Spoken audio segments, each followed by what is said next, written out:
Rhea and Sarah, two best friends, set out on an exhilarating long drive, seeking an escape from the frantic city life and eager to enjoy the natural scenery. As night fell, they chose a lonely, desolate back road, surrounded by deep silence and the creeping shadows of the trees. Music blared and laughter filled the car until, rounding a sudden bend, the car lost control. With a sickening crunch, the vehicle hurtled off the road and plunged into a steep ditch. When Rhea regained consciousness, she saw the car was severely mangled and Sarah lay unconscious beside her. Groaning in pain, Rhea managed to pull herself out and then dragged Sarah to safety.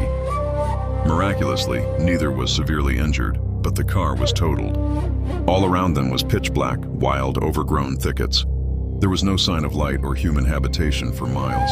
The sky was overcast, completely obscuring the moon. It was then that Rhea spotted it, a crumbling, dilapidated house some distance away.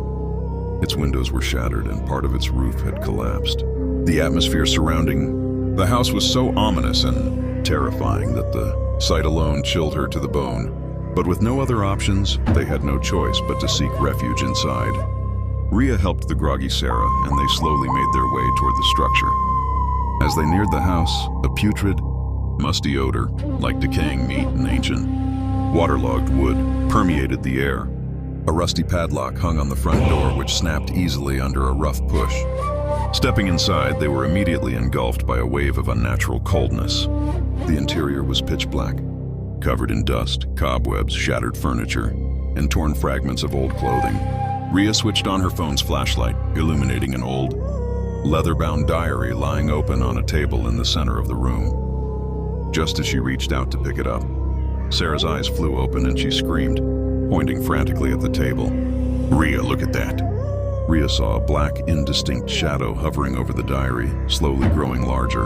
The shadow was vaguely human in form, but translucent and wavering. Its eyes emitted a cold, inexplicable glare that seemed to pierce her very soul. As the shadow advanced toward them, the room filled with terrifying, cacophonous sounds, screaming, sobbing, and chilling whispers that echoed through the empty space. Rhea and Sarah stumbled backward, their hearts hammering violently in their chests. They instantly realized this was no ordinary abandoned house, but a place from which no one ever returned alive. Suddenly, all the doors and broken windows slammed shut with an earth-shaking force, trapping them inside with the terrifying entity. The shadow crept closer, and they could feel its icy breath on their faces. They felt this was the last night of their lives. Before they could muster any escape attempt, the shadow enveloped them entirely. Their screams were muffled and swallowed by the ancient, rotting walls of the isolated house. Then, absolute silence reigned.